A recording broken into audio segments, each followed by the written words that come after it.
Hello everyone, welcome to JPS platform. I am Vinay Rajput and we are discussing about the basic concepts of biology.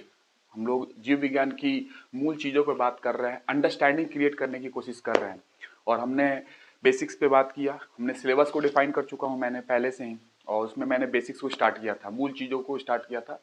हमने जो विदेश में foreign में जो bio को develop करने में जो महान विभूतियों ने कर्म किया है, इसको डेवलप करने के लिए मैंने उनकी चर्चा की।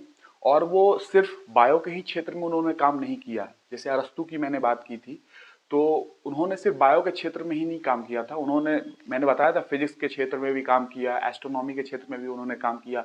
तो ये पहले पर्सन थे, साइंटिफिक पर्सन, जो कि चीज़ों को एक साइंटिफिक वे में स्टडी करना स्टार्ट किया था, अरस्तु ने। ठीक है ना। थियोफ्रिस्टस भी अलग फील्ड के थे, ग्रीक पॉलिटिकल फिलोसफर्स थे, दोनों के दोनों पॉलिटिकल फिलोसफर्स थे। तो कहीं ना कहीं ये लोग डिफरेंट फील्ड से भी एसोसिएटेड थे।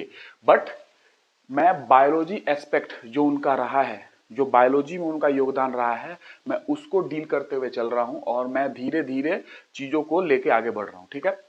इससे पहले कि मैं आगे चलूं और आगे मैं बात करूं, बायोलॉजी सब्जेक्ट अपनी यूपीएससी के लिए स्टार्ट हो चुकी है और चल रही है। ठीक है।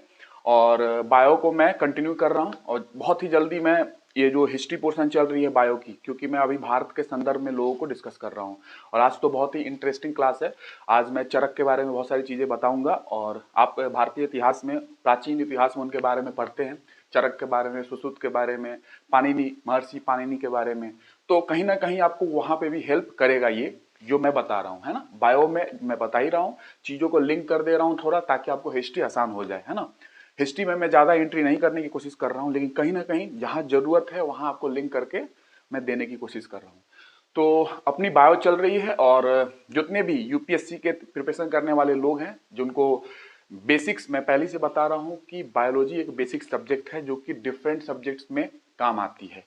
इंडिविजुअली इसका पर्टिकुलरली क्वेश्चन आते हैं एग्जाम में, आपको पता होगा कि डाइजेशन से क्वेश्चन आ जाते हैं, रेस्पिरेशन से आ जाते हैं, रिप्रोडक्शन से, प्रजनन तंत्र से आ जाते हैं क्वेश्चन। वो ठीक है, ओके है, बट इसका बेसिक एप्लीकेशन भी है, इसका अप्लाइड पोर्शन भी है डिफरेंट सब्जेक्ट्स में, है ना। आजकल तो सारे सब्जेक्ट्स इंटर मिंगल हो चुके हैं, चीजें एक अकेला आप नहीं पढ़ सकते हो कि ये सब्जेक्ट मैं आइसोलेट करके पढ़ लूँ, ऐसा कुछ नहीं है। हर सब्जेक्ट एक दूसरे से मिले हुए हैं, गुथे हुए हैं।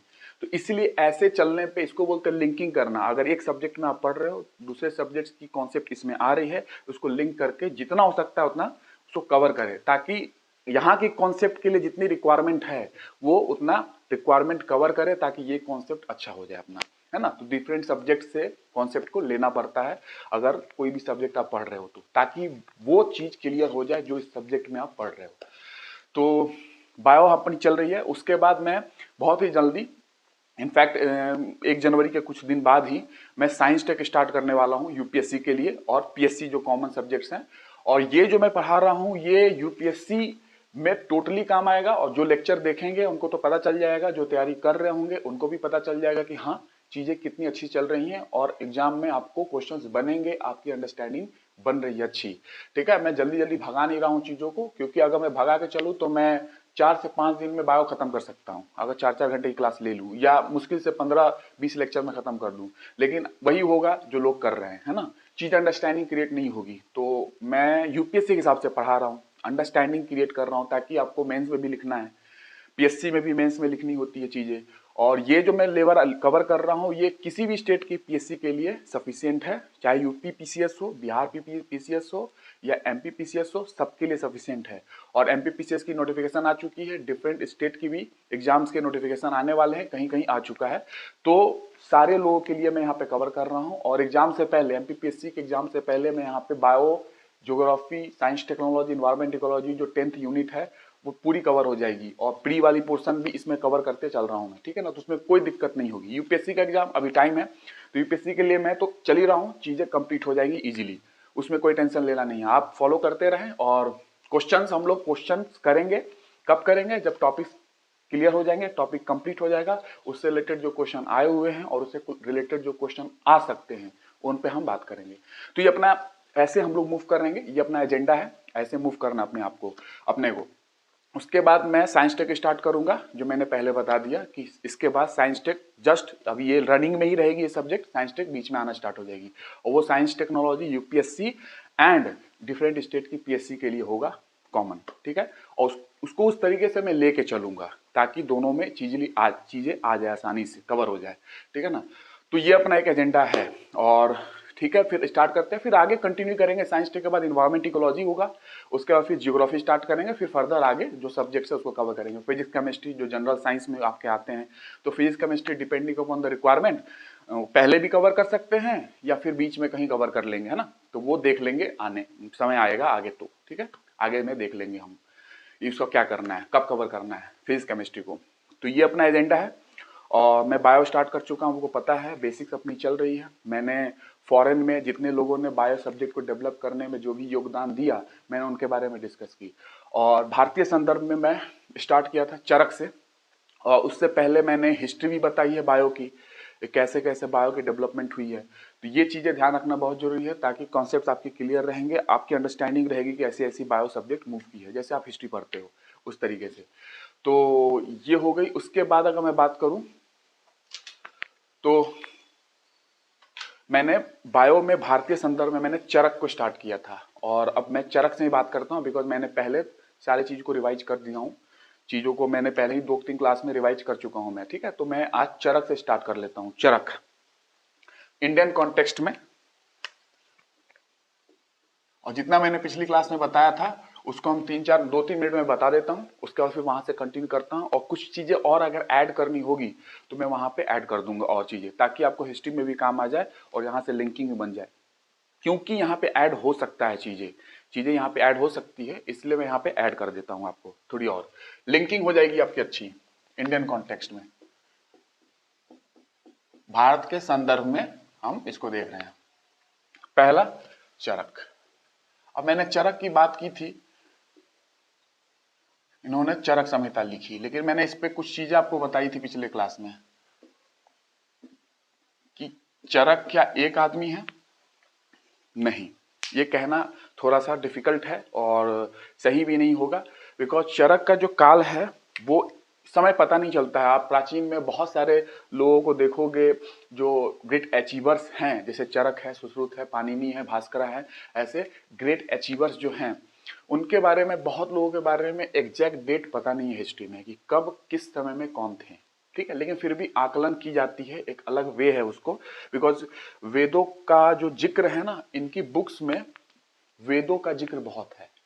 इंद्र का, देव का प्रभाव क्या है किसी मानव पे, इन किताबों में, चाहे चरक संहिता हो, चाहे अष्टांगा हृदया हो, चाहे भेला संहिता, भेल संहिता में तो चीजें मिली नहीं है। भेल संहिता के बारे में चीजें लॉस्ट हो चुकी है, ज्यादा चीजें मिली नहीं अपने को भेल संहिता के बारे में। तो कहीं ना कहीं इनमें, इन बुकों में वेदों के बारे में जिक्र ज्यादा है। तो इसी से पता चलता है कि वेद किस समय होंगे, है ना। इसीलिए मैंने बताया था पिछली क्लास में कि वेद के लिए कंट्रोवर्सी थी कि वेद इंडस वैली सिविलाइजेशन के समय में थे या उससे पहले थे या उसके बाद में थे। तो कहीं ना कहीं वो जानकारी कहीं ना कहीं इन बुकों से भी पता चल जाती है, क्योंकि इनमें जिक्र है वेदों के बारे में।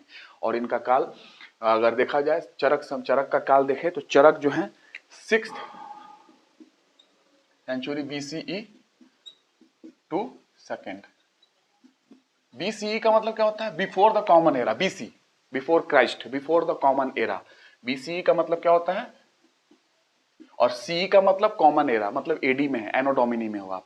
बिफोर क्राइस्ट, क्राइस्ट के जन्म से पहले, और उसके एनो डोमिनी, जन्म के बाद नहीं, एनो डोमिनी आफ्टर बर्थ नहीं होता। एडी का मतलब एनो डोमिनी होती है उसकी, मतलब ठीक है ना। तो एडी का मतलब एनो डोमिनी होती है, आफ्टर बर्थ नहीं। बट बीसी का मतलब बिफोर क्राइस्ट, क्राइस्ट के बर्थ से पहले, बिफोर द कॉमन एरा, इसका मतलब होता है बिफोर द कॉमन एरा, ठीक है। ये इसका मतलब बीसी का मतलब। तो इस समय में माना जाता है इनको कि इस समय में थे। और अगर ऐसा है कि काल क्लियर नहीं है किस काल में थे, तो आप ऐसा बोल सकते हो कि Charak may not be a single person. ये एक व्यक्ति नहीं होंगे, ये ग्रुप ऑफ पीपुल होंगे, लोगों का समूह होगा, फिजिशियंस, चिकित्सकों का समूह होगा ये, ठीक है ना। ऐसा आप बोल सकते हो, ठीक है। ऐसा हिस्ट्री में बहुत होता है, ऐसा हिस्ट्री में आपको बहुत सुनने को मिलेगा। सुश्रुत के बारे में भी देखो, क्योंकि चीजें क्लियर नहीं होती, तो एक पर्सन को ये कहना कि ये हैं, ये सही नहीं होगा। बजाय कि आप ऐसा कहो कि ये ग्रुप ऑफ पीपुल होंगे, है ना। दिस चरक में represents the group of people, not single individual. Single unit नहीं है, सिंगल इंडिविजुअल, एक पर्सन को ना बोल के ग्रुप ऑफ पीपुल बोलना सही होगा, बिकॉज इन एग्जैक्ट डेट वाला पता नहीं है कि कब ये लोग थे। और चरक का मतलब मैंने पिछली क्लास में बताया भी था, चरक का मतलब क्या होता है, वांडरिंग फिजिशियन, है ना। तो वांडरिंग फिजिशियन का मतलब क्या हो सकता है, भ्रमण करने वाले चिकित्सक, जो यहाँ से वहां भ्रमण करते होंगे। तो समझ सकते हो, there may be a group of wandering physician which move from here to there, एक प्लेस से दूसरे प्लेस पे मूव करते होंगे, तो ग्रुप ऑफ वॉन्डरिंग फिजिशियन बोल सकते हो इनको, ठीक है ना। ग्रुप ऑफ पीपुल जो कि यहां से वहां मूव कर रहे होंगे, लेकिन सिंगल पर्सन बोलना अच्छा नहीं होगा, सही नहीं होगा। लेकिन फिर भी चरक को आपको अगर मैं बताता रहूंगा बीच में, तो एक ही पर्सन मैं बोल बोल के चरक चरक बोलता रहूंगा, लेकिन आप समझना जो मैंने बता दिया आपको, ठीक है ना। हिस्ट्री में बहुत काम आएगी ये चीज आपको। सुश्रुत में भी यही कहानी आएगी। एंशियंट पीरियड में अगर आप जाओगे हिस्ट्री के, तो ऐसी बहुत सारी चीजें सुनने में आएंगी आपको कि बहुत सारे ऐसे नाम हैं जो कि एक आदमी को इंडिकेट नहीं करता है, वो ग्रुप ऑफ पीपल को इंडिकेट करता है ना। ग्रुप ऑफ, समूह हो सकता है बजाय एक के, बिकॉज उनका काल क्लियर नहीं है, किस काल में थे। एक रेंज लेते हैं हम लोग कि हाँ 6 से 2 तक ये माना गया कि 6 BCE से 2 BCE ईसा पूर्व तक ये लोग थे इनका। तो इसीलिए काल नहीं क्लियर है, तो इसीलिए एक पर्सन को कहना उचित नहीं होगा, ग्रुप को कहा जाए। और चरक का लिटरल मीनिंग मैंने बताया था। लिटरल मीनिंग क्या है चरक का,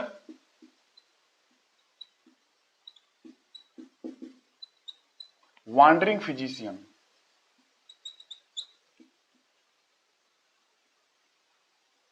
वांडरिंग फिजिशियन, भ्रमण करने वाले चिकित्सक, ठीक है। तो समझ में आ रहा होगा, भ्रमण करने वाले चिकित्सक, ग्रुप होंगे, समूह होंगे लोगों का, लोग चिकित्सकों का समूह होगा जो कि यहां से वहां मूव करते होंगे, है ना। किसी भी चीज के लिए एक स्थान से दूसरे स्थान में, या दवाओं के लिए मूव करते होंगे, स्टडी करने के लिए मूव करते होंगे एक स्थान से दूसरे स्थान में। तो ये हो सकता है आप, क्योंकि मीनिंग भी यही है इसकी चरक की, तो एक पर्सन को कहना सही नहीं होगा, आप ये बात को ध्यान रखेंगे। मैंने यहां तक कंप्लीट किया था, उसके बाद मैंने ये चीजें, उसके बाद मैंने और भी आगे बात की थी कि चरक संहिता में, चरक जो संहिता है बुक जो है ये आयुर्वेद के ऊपर है, और आयुर्वेदिक मेडिसिन के ऊपर ये बुक है, और चरक संहिता मेडिसिन के ऊपर है। और ऐसा बात करें कि ये कहीं ना कहीं कॉजेशंस मैंने बताया था कि किसी बीमारी का कारण, उसका प्रभाव क्या है। मल्टीपल मेडिसिन, डिजीज जो होते हैं उसके मल्टीपल मेडिसिन, दवाइयाँ क्या है हो सकती हैं, उस पे एक किताब है। हाइजीन पे किताब है, मेडिकल प्रैक्टिस पे किताब है, एजुकेशन, मेडिकल एजुकेशन के बारे में ये चीजें बताती हैं, है ना। तो बहुत सारी चीजों पे ये बात करती है, मेडिसिन से रिलेटेड आप बोल सकते हो, आयुर्वेद की मेडिसिन से रिलेटेड ये बात करती है। सुश्रुत सर्जरी से रिलेटेड बात करती है। सुश्रुत संहिता जो बुक है वो सर्जरी से रिलेटेड है, शल्य चिकित्सा से रिलेटेड है, ये मेडिसिन से रिलेटेड बुक है, और इसका मेंशन आयुर्वेद में है, और आयुर्वेद की ओरिजिन अथर्ववेद से है, मैंने पहले बताया था। और जो आयुर्वेद है मैंने बताया था कि वो ऋग्वेदा का उपवेद है, ऋग्वेदा का उपवेद। आपको पता होगा कि उपवेदे क्या होते हैं, है ना। तो ऋग्वेदा का उपवेद आयुर्वेद। और फिर मैंने बताया था ऋग्वेदा, जैसे आपको पता होगा, ओल्डेस्ट वेदा है, जिसमें 10 मंडल हैं, 10 चैप्टर हैं, और ऋषि और ऋषियों की कहानी है, उनके परिवारों की कहानी है, जैसे जैसे उन लोग उस समय में जो अपना कार्य किए हैं, कर्म किए हैं, उनकी कहानियां हैं ऋषियों के बारे में। और 10 चैप्टर है, जिसमें से 2 से 7 चैप्टर, 2 to 7 चैप्टर ओरिजिनल वेदा बोला जाता है, ओरिजिनल वेदा, है ना, फैमिली वेदा बोला जाता है उसको, 2 to 7। और बाद में 8 1 2 to 7 फैमिली वेदा है, बाद में लेटर, बाद में चैप्टर 1 8 9 10 ऐड किया गया था, बाद में जोड़ा गया था, बट इनिशियली 2 to 7 वेदा थे ऋग्वेदा में। 2 to 7 चैप्टर ओरिजिनल हैं, फैमिली वेदा बोले जाते हैं, ठीक है। और फिर आपको पता होगा तीसरा जो वेदा है, तीसरा जो चैप्टर है वो गायत्री मंत्र को है, गायत्री मंत्र के लिए है, और गायत्री मंत्र डेडिकेटेड टू सावित्र। सावित्र मतलब इन द प्रेज ऑफ सन, सन के लिए है, सूर्य भगवान, सूर्य देवता के लिए है वो सावित्री, सावित्र। और वो सावित्र का मतलब क्या है, इन द प्रेज ऑफ सन, सूर्य को, सूर्य के प्रेज के लिए है, ठीक है। तो ये तीसरा चैप्टर जो है, तीसरा मंडल गायत्री मंत्र किसको डेडिकेटेड है, सावित्र। सावित्र का मतलब क्या होता है, इन द प्रेज ऑफ सन, सूर्य देवता के लिए है वो, ठीक है। फिर उसके बाद चैप्टर 7 है नदी स्तुति, उसके में दिया गया है। नदी स्तुति मतलब कि इंडस रिवर सबसे इंपॉर्टेंट रिवर मानी गई है, सिंधु नदी, नदी स्तुति है 10 चैप्टर में। उसके बाद आपको वर्ना सिस्टम है, origin of universe with the by the God Prajapati, Prajapati God के द्वारा यूनिवर्स की ओरिजिन 10 चैप्टर में। उसमें फिर सोमरस के बारे में भी मेंशन है चैप्टर्स में। उसके बाद वर्ना सिस्टम के बारे में मेंशन है। तो बहुत सारी चीजें हैं। यजुर्वेद में जाओगे तो यजुर्वेद में कृष्ण पक्ष शुक्ल पक्ष है, पता होगा। उसके बाद यही एक वेदा है जो प्रोज और वर्स में लिखा गया है, पता होगा किसने गाया, सब कुछ। और बहुत ही सैक्रिफाइशियल फॉर्मूलेज इसमें दिए गए हैं यजुर्वेद में, है ना। ऐसे मूव करते जाओगे, ऋग्वेदा से म्यूजिक की ओरिजिन होती है। म्यूजिक, डांस, किससे डांस हुई है, किससे म्यूजिक हुई है। तो ये सब चीजें किससे, सामवेद से डांस की ओरिजिन कहाँ से हुई है, सामवेद से म्यूजिक की ओरिजिन हुई है, और डांस की ओरिजिन ऋग्वेदा से हुई है। तो ये चीजें भी बहुत सारा याद रखना है आपको। मैं यहाँ पे लिंक था ऋग्वेदा का, इसलिए मैं थोड़ा सा आपको बता दिया। अब जो आयुर्वेद के मैंने बात की थी, आयुर्वेद जो है ये वाइंडरिंग फिजिशियन समझ में आ गया, भ्रमण करने वाले चिकित्सक, इसको लिख ले। मैंने हिस्ट्री का थोड़ा सा आपको दिया है क्योंकि यहाँ पे ऋग्वेदा का नाम आया था, और जो कि आयुर्वेद जो है वो ऋग्वेदा का ही उपवेद है, इसलिए मैंने ऋग्वेद के बारे में थोड़ा सा आपको बता दिया। 10 चैप्टर है, 10 मंडल है, ऋषि और उनके परिवारों की कहानी है जो मैंने बताया। तीसरे मंडल में गायत्री मंत्र है, जो कि गायत्री मंत्र डेडिकेटेड टू सन, सन के लिए है, सूर्य देवता के लिए है। सावित्र बोला जाता है, ऐसे VITRA, सावित्र, ठीक है, सूर्य देवता को ही बोला जाता है उनके प्रेज में। भ्रमण करने वाले, इससे ही पता चल रहा है कि ग्रुप हो सकते हैं, समूह होगा। एक पर्सन को कहना चरक, चरक का मतलब ही देख लो आप क्या है, करने वाले चिकित्सक, ठीक है। ये आपको समझ में आ गया, इसका मतलब है ये चरक का मतलब। अब मैं आगे मूव करता हूं। ये सब मैंने बात कर ली थी, एक बार रिवाइज थोड़ा सा करा दिया आपको। चरक संहिता में मैंने बताया कि चरक संहिता आयुर्वेद के ऊपर बुक है, और ये आयुर्वेद जो है वो ऋग्वेदा का उपवेद है। अब आयुर्वेद से स्टार्ट करता हूं, क्या क्या इसमें चीजें थोड़ी हो सकती हैं चरक संहिता से रिलेटेड, ठीक है।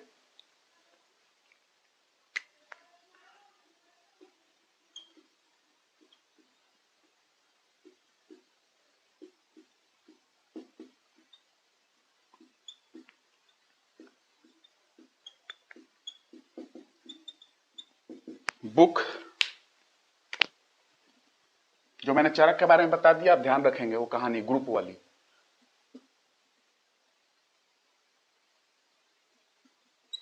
बुक ऑन आयुर्वेदा, और आयुर्वेदा का जो मतलब है संस्कृत मीनिंग, आयुर्वेदा, आयु, कहीं ये भी होता है और कहीं एच भी लिखते हैं, आयु। और वेदा, वेदा संहिता जो होती है ना, आपको पता होगा कि 2 टेक्स्ट लिखे गए थे, हिस्ट्री में पढ़ोगे, वेदा या संहिता, और दूसरा ब्रह्मणास, BRAHAMANS, ब्रह्मणास, 2 है टेक्स्ट। तो वेदा और संहिता, संहिता का मतलब ही ज्ञानी होता है ना। और वेदा का अलग अलग नाम भी है, आपको पता होगा कि श्रुति क्या है, नित्या क्या है, अपौरुषेय क्या है, सबका मतलब वेदा ही है, लेकिन अलग अलग मीनिंग भी है उसकी। तो आयु, आयु का मतलब क्या होता है, लाइफ, और वेदा का मतलब नॉलेज। तो लाइफ, नॉलेज, जीव विज्ञान से रिलेटेड आ रही बात, नॉलेज ऑफ लाइफ। तो अगर पूरा बात करें एक पूरा टोटालिटी में, तो आप बोल सकते हो कि साइंस ऑफ लाइफ, आयुर्वेदा को साइंस ऑफ लाइफ बोल सकते हो, ठीक है। उसके बाद मैंने बात की थी कि लाइफ, अब अगर यहां से अगर लाइफ डिफाइन करने की कोशिश करें कि आयुर्वेदा लाइफ कैसे डिफाइन करती है, तो आप सीख ले, क्योंकि मैंने बताया भी था बायोलॉजी में कि लाइफ को डिफाइन करना मुश्किल है, लेकिन बायोकेमिस्ट्री जो जैव रसायन है उसके आधार पर मैंने कुछ बताया था आपको, ठीक है। लेकिन अगर यहाँ पे लाइफ डिफाइन करने की कोशिश करोगे आयुर्वेदा में, तो ये भी ध्यान रख लो आप कि लाइफ यहाँ पे कैसे डिफाइन होगी, ठीक है। लाइफ कैसे डिफाइन होगी यहाँ पे,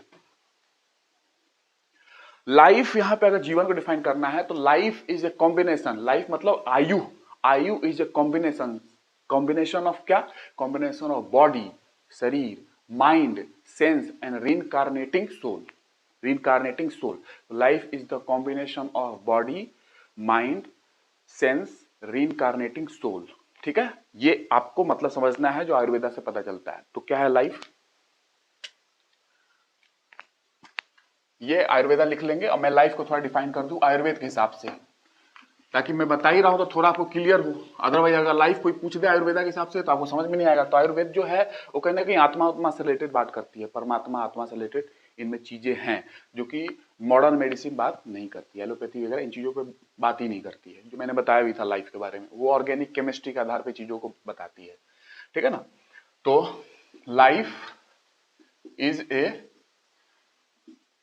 कॉम्बिनेशन। लाइफ अगर यहां लिखोगे तो यहां ऐसा लिख लो, क्योंकि आयुर्वेद से समझ में आ जाएगा कि मैं आयुर्वेद के हिसाब से डिफाइन कर रहा हूं। आयु मतलब life is a combination of yoga, combination of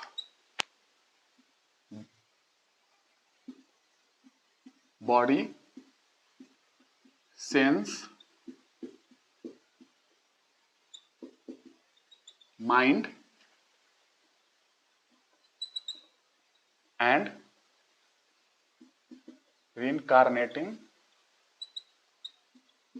इसका मतलब मैं समझाता हूं, सोल। सोल मतलब तो समझ में आ रहा होगा, आत्मा। तो जीवन जो है वो योग है, संयोग है किसका? बॉडी, बॉडी शरीर, सेंस, सेंस जो होती है, सेंस ऑर्गन जो होते हैं, ठीक है, जैसे कि टच की जो सेंस है, आईज की जो सेंस है, नोज, स्मेल की सेंस। तो माइंड, माइंड क्या है मैं बताऊंगा। माइंड ब्रेन नहीं होती है, डिफरेंस है इसमें कुछ।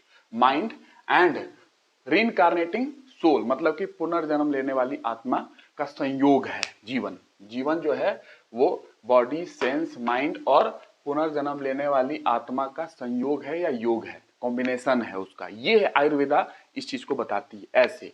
तो कहीं ना कहीं आत्मा आत्मा का बात कर रही है, रीइंकार्नेटिंग सोल, जो कि एलोपैथी वगैरह बात, मेडिकल सिस्टम जो मॉडर्न मेडिकल है सिस्टम है, ये इनकी तो बात करता ही नहीं है। ये तो बात कर भी लेती है लेकिन ये तो बात नहीं करता। लेकिन आयुर्वेदा ने इसको भी बताया है अपने डेफिनेशन में कि ये चीजें हैं लाइफ, लाइफ के बारे में अगर डिफाइन करना हो। और माइंड की बात करूं, माइंड क्या है? सेंस ऑर्गन तो पता होगा, सेंस क्या है? Sense of smell, sense of vision, sense of touch, है ना, सेंस ऑफ हियर। तो सेंस आपको पता है ना। लेकिन माइंड क्या है? तो माइंड ये नहीं होता, यहां माइंड नहीं होता है, ध्यान रखना। यहां पे ब्रेन में माइंड नहीं होता है। ब्रेन एक ऑर्गन है, एक अंग है, ब्रेन एक ऑर्गन है, लेकिन माइंड ऑर्गन नहीं है। माइंड यहां नहीं होता है। Mind is in your complete body. Mind जो है पूरे शरीर में है। माइंड जो है पूरे शरीर में है, बॉडी में पूरी की पूरी माइंड है। तो इसीलिए माइंड यहां नहीं ध्यान रखना है कि माइंड यहां होता है। लोग बोलते हैं ना कि माइंड में ये गड़बड़ हो गई, वो हो गई। तो यहां लोग समझते हैं माइंड ब्रेन के अंदर नहीं है। ब्रेन एक ऑर्गन है, माइंड ऑर्गन नहीं है। माइंड अगर बात करें तो mind is in your complete body. Mind is in your complete body, पूरे शरीर में है माइंड। इसीलिए अगर मैं माइंड को डिफाइन करूं तो self conscious level of your complete body is called mind. आपके शरीर का जो सेल्फ कॉन्शियस लेवल है, जो स्वचेतना है ना आपकी पूरे कंप्लीट बॉडी की, वो है माइंड। पूरे कंप्लीट बॉडी की मतलब आप किस तरह से किसी चीजों को समझ पाते हो, जैसा मैं समझा रहा हूं आप समझ रहे हो, किस तरह से किसी चीजों को समझ पाते हो, ये है माइंड। ब्रेन नहीं है। ब्रेन तो बहुत छोटा है, उसमें माइंड नहीं आने वाला। ब्रेन तो बहुत छोटा है, पूरी शरीर है। माइंड जो है, mind is in your complete body, पूरे बॉडी में है ना। तो याद रखना है ये चीजें कि self conscious level of your complete body is mind. आप किस तरह से किस चीजों को समझ पाते हो, ये है माइंड। माइंड ऑर्गन नहीं है, ब्रेन एक ऑर्गन है, ध्यान रखेंगे। माइंड क्या है, मैं माइंड पे आऊंगा, फिर मैं उस समय बताऊंगा आपको थोड़ा सा इसके संस्कृत मीनिंग क्या है और उसके बारे में क्या बताया जाता है। जब मैं क्या पढ़ाऊंगा, ब्रेन पढ़ाऊंगा, तब उस समय भी आपको रिलेट कर दूंगा थोड़ा और, ठीक है। और इनकार्नेटिंग सोल मतलब कि पुनर्जन्म लेने वाली आत्मा का संयोग है। जीवन जो है, लाइफ जो है, ये तो सोल की बात करता है कहीं ना कहीं आयुर्वेद, जो कि मॉडर्न जो मेडिकल सिस्टम है ये सोल की बात नहीं करता, इसको तो छोड़ चुका है वो पीछे। हाँ, इन चीजों पे जरूर बात करता है, सेंस ऑर्गन है, माइंड है, बॉडी है, ये तो बात होती है बायोलॉजी में। बट आयुर्वेद में ये चीजें नहीं आई है। नहीं आई है मतलब ये नई चीजें है एज कम्पेयर टू एलोपैथी, जो मॉडर्न मेडिकल सिस्टम है, ये चीजें डिफरेंट है उससे। ये लाइफ है अकॉर्डिंग टू आयुर्वेदा। अब उसमें मैं बता दूं, आयुर्वेद के मैंने बताया था कि आयुर्वेद में 3 ट्रिटीज हैं जो बहुत इंपॉर्टेंट है, 3 कृतियां हैं जो बहुत इंपॉर्टेंट हैं। जैसे मैंने एक चरक बता दिया, चरक संहिता, और उसके बाद सुश्रुत संहिता, उसके बाद भेला संहिता, भेल संहिता। भेल संहिता के बारे में ज्यादा जानकारी नहीं है, भेल संहिता। और एक है अष्टांगा हृदय।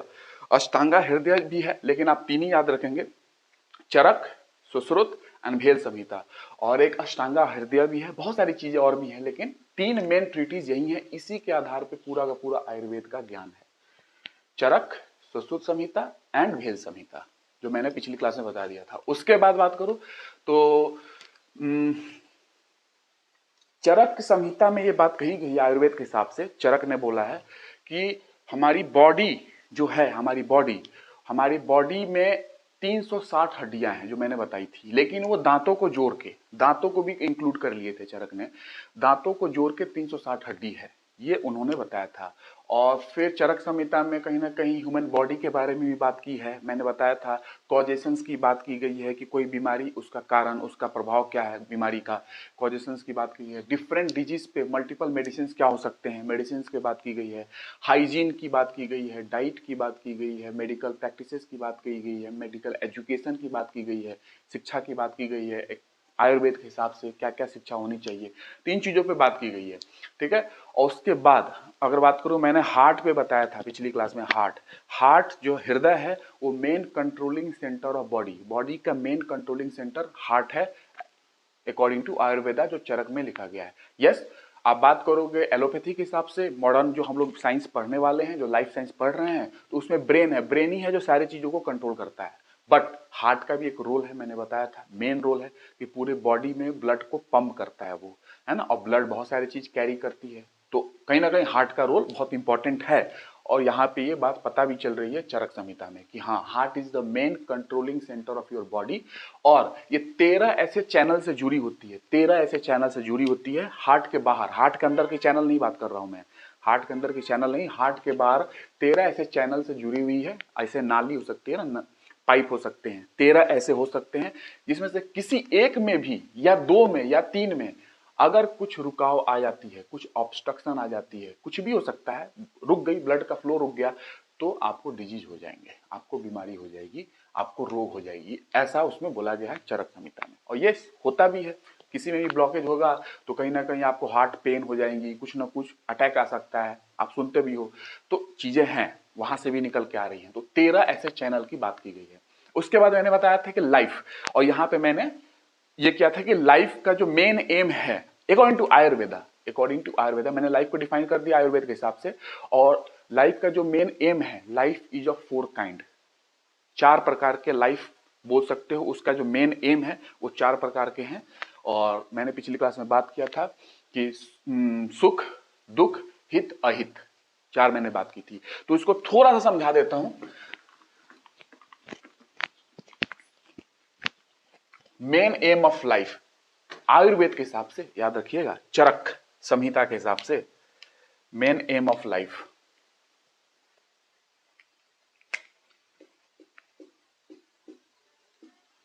The main aim of life.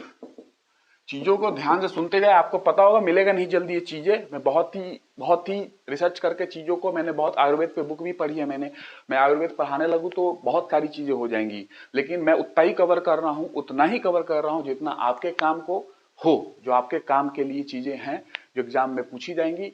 और कहीं ना कहीं हिस्ट्री से लिंक भी है, तो आपको उतना ही मैं बता रहा हूँ। हिस्ट्री में भी मैं एंट्री नहीं कर रहा हूँ ज्यादा, लेकिन कहीं ना कहीं लिंकिंग है तो थोड़ा सा मैं देते जा रहा हूँ, ठीक है ना। तो मेन एम ऑफ लाइफ, तो life is of 4 kind, life according to Ayurveda is of 4 kind. 4 बातें की गई हैं। पहला सुख, दूसरा सुख आयु भी कर सकते हो, ऐसे, ऐसा आयु मतलब लाइफ, सुख जीवन, है ना। दुख, हित, हित अहित होता है ना, लोगों के लिए अच्छा होना, हित में चीजें होनी, अहित हो गया कुछ बुरा हो गया, हित अहित, है ना। आयु भी लगा सकते हो, जीवन से रिलेटेड है ना, मैंने लाइफ की तो बात की है, जीवन से। तो सुख आयु, सुख क्या है, मतलब यहां का मतलब क्या है, सुख का मतलब क्या है कि आपकी जो बॉडी है वो डिजीज फ्री है, चाहे वो शारीरिक रूप से हो या मानसिक रूप से हो, दोनों रूप से अगर फ्री हो आप, शारीरिक और मानसिक रूप से अगर आप ठीक हो तो आप सुख में रहोगे, शारीरिक और मानसिक रूप से। मतलब आपके पास एक तरीके से बात किया जाए, वेल एनर्जी, अच्छी एनर्जी होगी, अच्छी ओजस शक्ति आपके पास है, अच्छी ओज है आपके पास। उसके बाद अगर बात करूं कि कहीं ना कहीं एनर्जी से रिलेटेड बात करती है कि आपके अंदर चीजें एनर्जी हैं, ओज है, ओज की बात करती है आयुर्वेदा। तो आप सुख में रहोगे, मानसिक और शारीरिक बीमारियां आपके पास नहीं है तो आप सुख में रहोगे। और इसका जस्ट उल्टा तो दुख हो जाएगा। और हित का मतलब क्या है? हित का मतलब कि ये वो पर्सन को बताता है जो जितने भी लिविंग बींग्स हैं और उसके बारे में अच्छा सोचता है। हित, उसके हित के बारे में सोचता है, चोरी नहीं करता है, एक काम आदमी है, शांत विचार का आदमी है, और जो भी सिचुएशंस आती है उसके सामने उसको हैंडल करता है, बाई उसको समझ के हैंडल करता है कोई भी सिचुएशन को। तो ऐसे पीपुल को आप बोलोगे हित। हित अगर वो लाइफ है, क्योंकि हित लाइफ की बात कर रहा हूं ना, तो वो लोग हित के सामने आएंगे, मतलब हित वो कर रहे हैं जीवन का, किसी के लिए उसके फायदे की बात कर रहे हैं। वो चोरी नहीं करता हो, आप समझ सकते हो हित का मतलब क्या हो सकता है। चोरी मतलब किसी और के यहाँ जाके चोरी करोगे, तो इसमें आएगा वो। इसमें वो चोरी नहीं करता हो, वो अच्छे विचार का हो, और उसके बाद अगर बात करूं मैं तो उसमें जो एक सिचुएशंस को देख के हैंडल करता हो, चीज़ों को, सिचुएशंस कैसे हैं उसके हिसाब से चीज़ों को हैंडल करता हो, तो सारी चीज़ें इसमें आएंगी। अहित जस्ट अपोजिट, ठीक है, इसका उल्टा। तो मैंने इसके बारे में थोड़ा सा बता दिया, इसमें चीजें और भी बात करने को है, लेकिन है सिंपल। आप सुख दुख हित अहित से समझ में आ रहा होगा, लेकिन मैंने फिर भी थोड़ा सा आपको किस तरीके से समझने की कोशिश करती है। सुख मतलब कि आपकी आपकी जो लाइफ है वो बॉडीली या साइकिक डिजीज से फ्री हो। साइकिक मतलब मानसिक और शारीरिक बीमारियों से फ्री हो, आप एनर्जेटिक हो, आपके अंदर ओजस शक्ति हो, ओज हो। ओजस का मतलब वाइगर होता है, विगर। वाइगर का मतलब होता है कि इम्यूनिटी, एनर्जी, है ना, शक्ति, ऊर्जा, ये बात करती है ये, ठीक है। और उसके बाद इसका अपोजिट दुख। हित का मतलब मैंने बता दिया, जो ऐसा पर्सन जो दूसरे लिविंग बीइंग के लिए अच्छा सोचता हो, दूसरे जीव के लिए अच्छा सोचता हो, चोरी ना करता हो, एक काम व्यक्ति हो, काम शांत व्यक्ति हो, उसके बाद सिचुएशंस को समझ के हैंडल करता हो, इसमें आएगा। अहित जस्ट इसका अपोजिट, ठीक है। तो ये चीजें हो गई, ये मैंने पिछली क्लास में बताया था, मैंने थोड़ा सा इसको एक्सप्लेन कर दिया।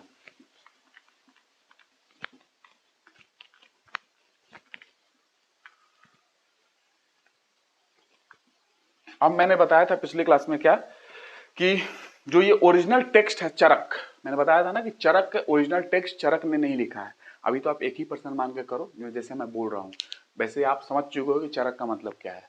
तो चरक जो है ओरिजिनली किसने लिखा, फिर कैसे कैसे आई, आगे मूव करते गई, इसको अगर समझना है तो मैं थोड़ी सी और कहानी बता देता हूँ।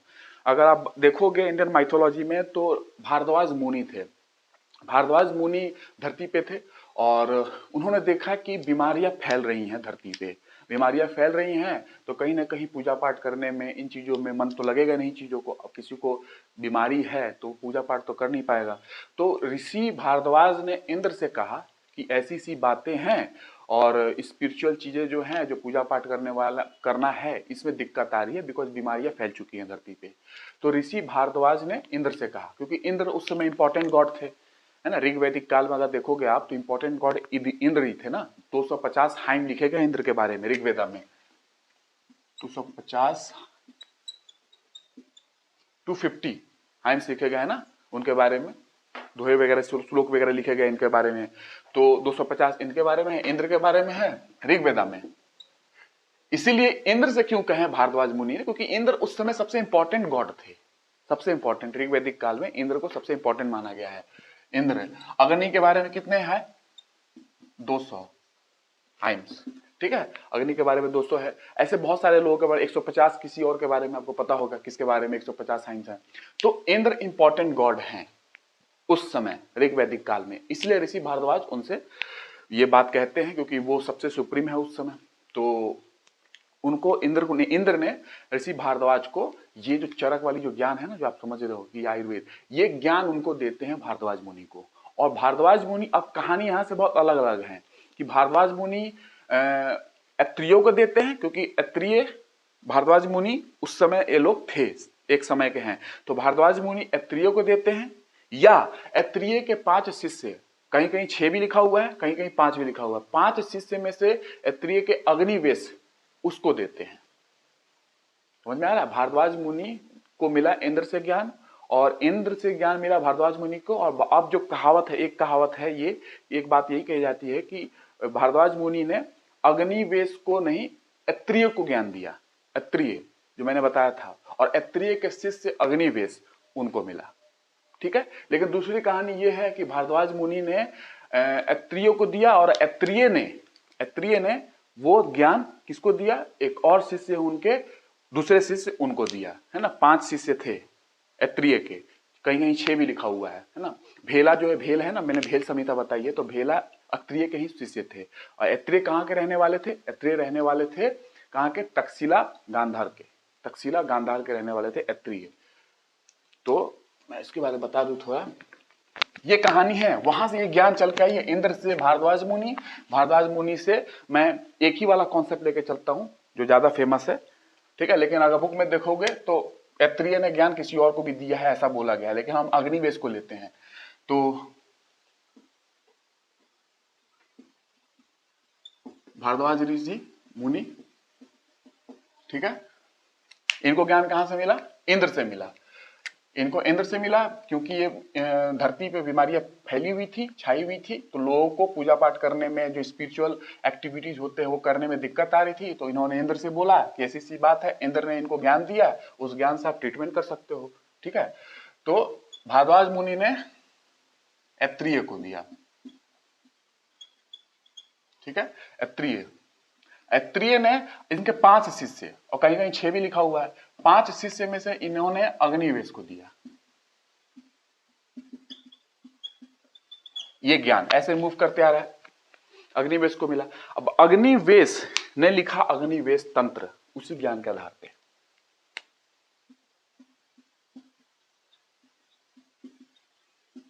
अग्निवेश तंत्र, अग्निवेश संहिता, है ना, अग्निवेश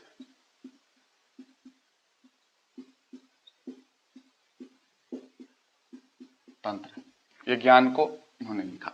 इस ज्ञान को, इस किताब को, अग्निवेश तंत्र को, इसके ऊपर इन्होंने मॉडिफिकेशन किया चरक ने, जो आपको 1% जानते हो ना, लेकिन ये ग्रुप ऑफ पीपुल, मैंने बताया कि ग्रुप भी हो सकता है, इन सब लोगों ने मिलकर इस ज्ञान पे मॉडिफिकेशन किया, और फिर नाम आती है चरक संहिता की। तो मैंने पूरी हिस्ट्री बता दी आपको इंद्र से मूव करते हुए। अग्नि तंत्र ये मैंने इसलिए बता दिया बिकॉज इन नाम ही आते रहेगा आपका, और कहीं ना कहीं चरक पढ़ना है हिस्ट्री में, तो कहीं ना कहीं ये शिष्य है, ऐत्रेय के शिष्य 5 और थे, 5 और डिसिपल्स, या 4 बोलो क्योंकि एक ये हो गए, 4 डिसिपल्स शिष्य। ठीक है, ये 4 और हैं, ये एक अग्निवेश 5वें। ठीक है, लेकिन कहीं कहीं 6 भी लिखा हुआ है, पराशर, ऋषि पराशर भी अग्निवेश ऐत्रेय के शिष्य बोले गए हैं, तो 6 हो जाएंगे वैसे हिसाब से। लेकिन अगर आयुर्वेद की बुक देखोगे आप, उसमें 5 ही बोला गया है, एक अग्निवेश और 4 और थे। जैसे भेला जो है, भेला, भेल संहिता जो बताया मैंने ना, भेल संहिता जो कि आयुर्वेद के 3 इंपॉर्टेंट बुक में से एक है, वो भेल संहिता में से जो भेला है ना, वो ऐत्रेय के एक शिष्य ही है। तो अग्निवेश हो गए, भेल हो गए, और 3 हैं, जरूरत नहीं उतना, अदरवाइज मैं बता देता 5 शिष्य के बारे में, आप एक ही के बारे में समझे, बिकॉज इन्हीं से लिंक है चरक के बारे में, यहीं से आगे बढ़ना है अपने को। तो अग्निवेश इनके शिष्य, और इनके 4 शिष्य और हैं, उनकी बात नहीं करते हैं। अग्निवेश, उन्होंने अग्निवेश तंत्र लिखा। इस अग्निवेश तंत्र को मॉडिफाई किया गया, इसमें चीजों को डालना, कुछ चीजें नया जोड़ना, क्योंकि ये ज्ञान तो मूव करते आ ही रही थी, उस ज्ञान में जो इंपॉर्टेंट चीजें थी और डालने का काम चरक ने किया। ठीक है, तो लिखा गया चरक संहिता।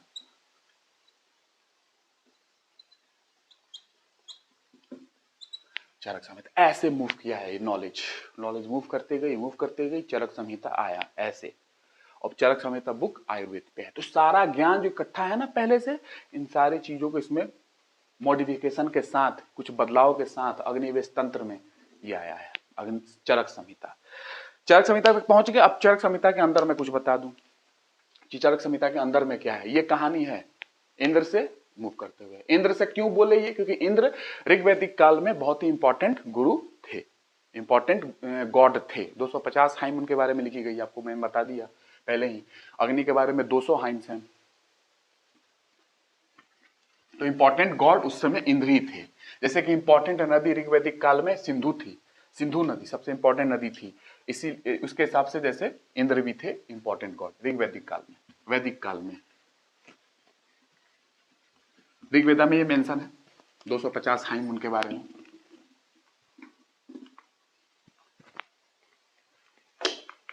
ठीक है, भारद्वाज मुनि से स्टार्ट है।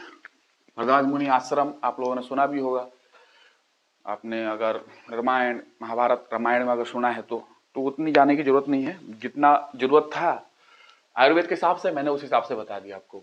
अब चरक संहिता के अंदर मैं कुछ चीजें आपको बताता हूं। चरक संहिता, ठीक है, और इसको बता के मैं कंप्लीट करता हूं, फिर आगे और मूव करेंगे आगे, ठीक है ना, क्योंकि एक ही बार में लोडिंग नहीं करना है, बस ये कंप्लीट हो जाए इसके बाद हम लोग सीधा की सीधा किस पे मूव करने वाले हैं, ब्रांचेस पे, बायोलॉजी की शाखाओं पे। चरक संहिता, चरक संहिता के अंदर 8 पार्ट हैं, 8 भाग हैं, 8 पार्ट, तो ये बुक भी बोल सकते हो, ठीक है। 8 पार्ट्स है इसके अंदर, 8 पार्ट। 8 पार्ट के अंदर 120 चैप्टर है, 120 चैप्टर, और 120 चैप्टर में 9295 सूत्राज हैं, सूत्र हैं, 9295 सूत्र, ऐसा लिख लो, इंग्लिश में लिखना है सूत्राज, सूत्र। ये कहानी है चरक के अंदर में। अब समझ में आ रही होगी कि क्या कहानी है। चरक संहिता, उसके अंदर 8 पार्ट्स है, 8 बुक है, उसमें 120 चैप्टर है, हर बुक में किसी में 30 चैप्टर, किसी में 12 चैप्टर, ऐसे हैं, पूरा मिला के 120 चैप्टर, और उसके अंदर सूत्र जो है 9295। जाहिर सी बात है आयुर्वेद के ऊपर ज्ञान है, सारा चीज मेडिसिन से रिलेटेड पूरी की पूरी नॉलेज है, मेडिकल प्रैक्टिस कैसी होनी चाहिए, हाइजीन, डाइट, इन चीजों से रिलेटेड पूरी ज्ञान इसमें आपको मिलेगी, ठीक है। और उसमें कॉजेशंस, कोई बीमारी है तो बीमारी का प्रभाव क्या हो रही है, सारी चीजें इसमें मिलेगी। डिफरेंट मेडिसिन के बारे में, अलग अलग बीमारी का अलग अलग मेडिसिन के बारे में इसमें ज्ञान मिलेगी, ह्यूमन बॉडी के बारे में इसमें ज्ञान मिलेगी। तो पूरी की पूरी एक मेडिसिन पे पूरा नॉलेज आपको मिलेगा, किस बीमारी के लिए क्या क्या मेडिसिन, ये सब चीजें इसमें लिखी गई हैं, ठीक है। तो ये अपना 9295 सूत्र। अगर 8 बुक को समझना है तो 8 बुक को समझने के लिए इसको अष्ट स्थान बोला जाता है, अष्ट स्थान, 8 बुक को अष्ट स्थान, और इसके अंदर चैप्टर 120 हैं। तो अष्ट स्थान में अगर आप ज्यादा डिटेल में नहीं, लेकिन आप अष्ट स्थान जानना चाहते हो, कभी मैच द कॉलम में आ गया, या 1 या 2 सही है कि 1 2 सही या 2 3 सही, ऐसा तो फंसा लेंगे डाल के, तो इसीलिए अष्ट स्थान को मैं बता देता हूं। हिस्ट्री में तो आपको जानना भी है वैसे, 8 बुक 8 पार्ट, इसको अष्ट स्थान बोलते हैं। तो 8 स्थान है आयुर्वेद में, 8 स्थान, ये समझना जरूरी है। 8 स्थान मैं लिख देता हूं।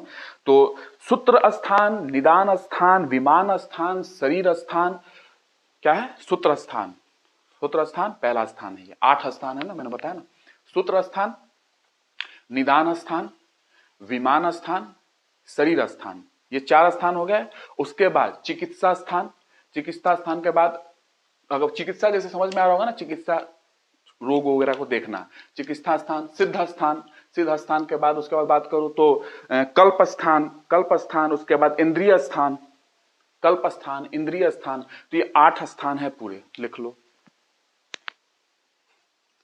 ये समझ में आ गया। अब मैं इसको डिस्कस कर रहा हूं। 8 पार्ट, 8 जो बुक है ना, इसके हिसाब से अष्टांगा स्थान, अष्ट स्थान, 8 स्थान है आयुर्वेद के अंदर, इस बुक के अंदर, इस किताब के अंदर 8 स्थान को क्लियर कर देता हूं, उसके पे थोड़ा सा बात कर लूं, और फिर आज यहीं पे रोक लेंगे अपने को, ठीक है ना, अपन यहीं पे आज रुक जाएंगे, बिकॉज ज्यादा मैं लोड नहीं करना चाहता हूं, इसको मैं कंप्लीट कर लूं धीरे धीरे, ठीक है ना, अदरवाइज इसमें चीजें बहुत हैं और हिस्ट्री में भी आपको पढ़ना ही है। तो 8 स्थान है, 8 स्थान, अष्ट स्थान,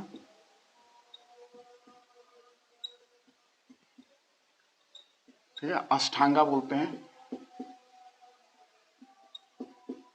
अष्टांगा स्थान। तो कौन कौन सा अष्टांगा, 8 स्थान है।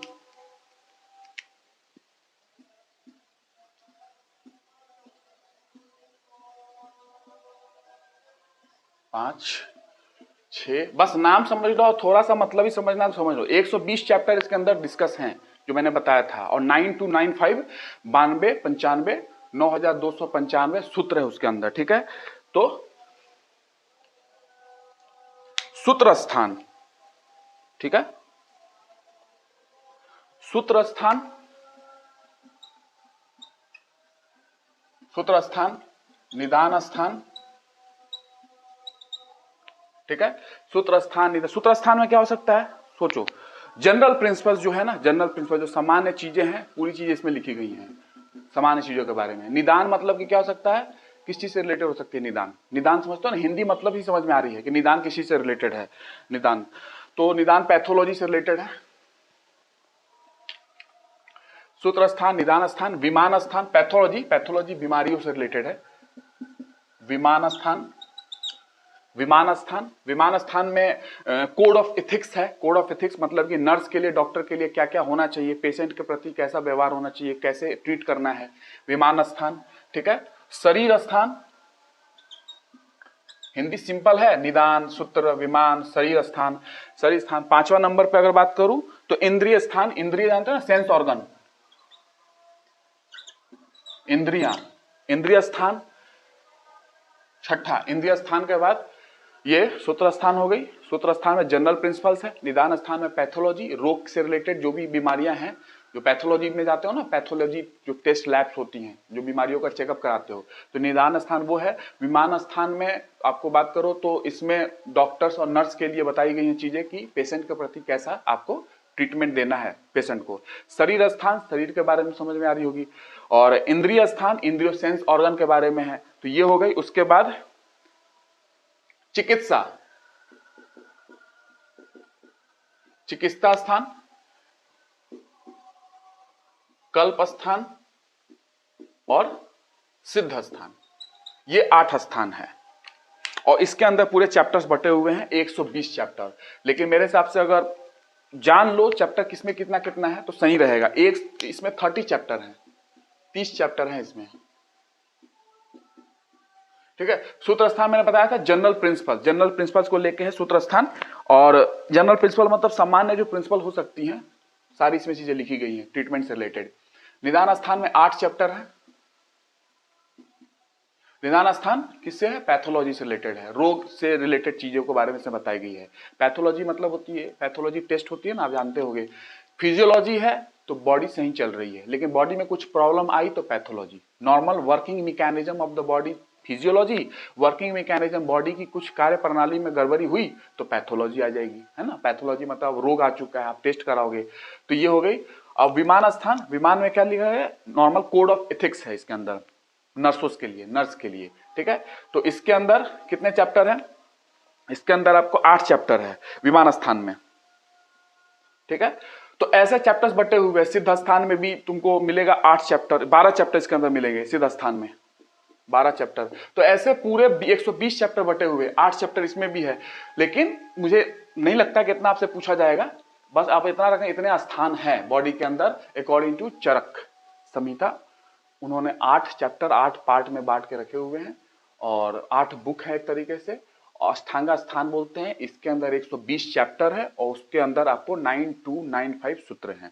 तो ये एक नॉर्मल मैंने आपको बता दिया कि क्या क्या इसके अंदर थी और जानकारियां हैं। अब इसके बाद मैं आगे बात करूंगा कि इसके एलिमेंट्स क्या हैं। 4 एलिमेंट्स हैं, पूरे 12 एलिमेंट्स हैं, 12 एलिमेंट्स। 4 में आपको पता होगा जैसे कि अर्थ, पृथ्वी, अर्थ क्या है, उसके बाद एयर, फायर, वाटर और ईथर, स्पेस, ये हो गए इनके 5। उसके बाद मैं बात करूं तो ये बात करती है ब्रह्म के बारे में, ये 6 हो गए। 3 और दोष हैं, वात, पित्त, कफ, 6 3 9 हो गए। और 3 और है, 3 क्या हो सकते हैं, और अब सोचो, सत्व, राजस, तामस, नाम सुने हो, सत्व, राजस, तामस, तो 3 ये हो गए। ये पूरे 12 हैं। अगर इसमें कुछ इम्बैलेंस होती है, इन 12 में से कुछ गड़बड़ियां होती हैं तो आपको डिजीज होगी, आपको बीमारी होगी। इसी को ठीक करने का एक तरीका है आयुर्वेद के हिसाब से, आयुर्वेद इसी को ठीक करने की कोशिश करती है। तो मैं नेक्स्ट क्लास में इसमें बात करूंगा कि वो चीजें क्या हैं, है ना। फिर आगे मैं बताऊंगा कि कनिष्क के राजा के समय कुछ बोला गया है कि कनिष्क के दरबार में राज वैद्य थे, ऐसा भी बोला गया है। आयुर्वेद की किताब पढ़ोगे तो उसमें मिल जाएगा कि कनिष्क के, कुषाण राजा कनिष्क के दरबार में राज वैद्य थे चरक, ऐसा बोला गया है। फिर त्रिपिटक में ये बात बोली गई है। त्रिपिटक जानते हो ना, बौद्ध धर्म के सबसे मान्य ग्रंथ में से एक है त्रिपिटक। तो सुत्त पिटक, विनय पिटक, तो उस पिटकों में ऐसी बात बोली गई है कि ये कुषाण वंश के जो राजा थे ना, कुषाण राजा कनिष्क के राज वैद्य थे, ऐसा लिखा गया है, बुक में लिखा हुआ है। इन चीजों। लेकिन इसमें भी कॉन्ट्राडिक्शन है, इसमें भी कॉन्ट्राडिक्शन है ये कि बात ये है कि ऐसा बोला जाता है कि जो चरक थे वो तो बहुत पहले आ चुके थे, और त्रिपिटक जो है बौद्ध धर्म में जो ये ग्रंथ की है ना, जो इसकी जानकारियां हैं, वो तो इस पे भी क्वेश्चन उठा चुके हैं, इन पे भी क्वेश्चन उठा चुके हैं त्रिपिटक पे। तो ऐसा बोला जाता है कि फिर तो ये पहले के ही होंगे। ये बात जो कही गई है कि चरक राज्य वैद्य थे, ये सही नहीं है। तो इसमें कॉन्ट्राडिक्शन है, कंट्रोवर्सी है, लोग कुछ बोलते कुछ ऐसा ऐसा अलग अलग इसमें आपको इंफॉर्मेशन मिलेगी। तो ये आज के लिए मैं इतना ही रखता हूं, और फिर नेक्स्ट क्लास में बात करूंगा। और चीजों को मैं अच्छे तरीके से रिप्रेजेंट कर रहा हूं क्योंकि ये हिस्ट्री में भी है, और जितनी लिंक आ रही है आयुर्वेद के हिसाब से मैं बताता जा रहा हूं। अभी मैं और भी 7 धातुओं को बताऊंगा कि 7 धातु क्या है। जैसे कि आप कोई खाना खाते हो तो उसका पहले क्या बनता है, रस।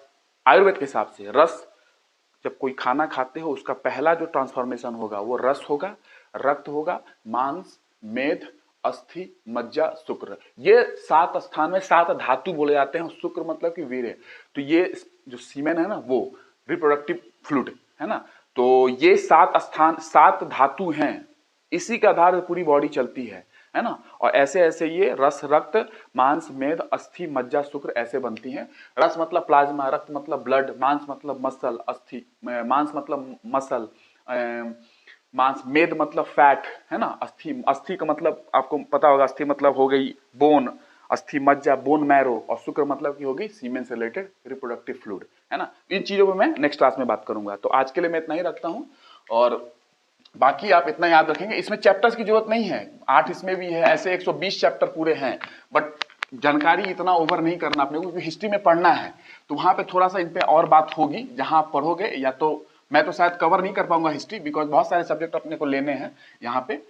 तो लेकिन हाँ, नॉर्मल जानकारी मैं देता जा रहा हूँ, जो इतना रिलेटेड है आपको, हिस्ट्री से रिलेटेड है, जो यहाँ पे मिलना चाहिए आपको, मैं वो देता जा रहा हूँ आपको। तो आप इसको फिर से ध्यान से पढ़ेंगे, बहुत इंपॉर्टेंट चीज है। नॉर्मल बुक्स में जल्दी नहीं मिलेगी। मैं कुछ आयुर्वेदिक्स की बुक्स पढ़ा हुआ हूँ, और कुछ आयुर्वेदिक से रिलेटेड अभी कंट्रोवर्सी भी चल रही है।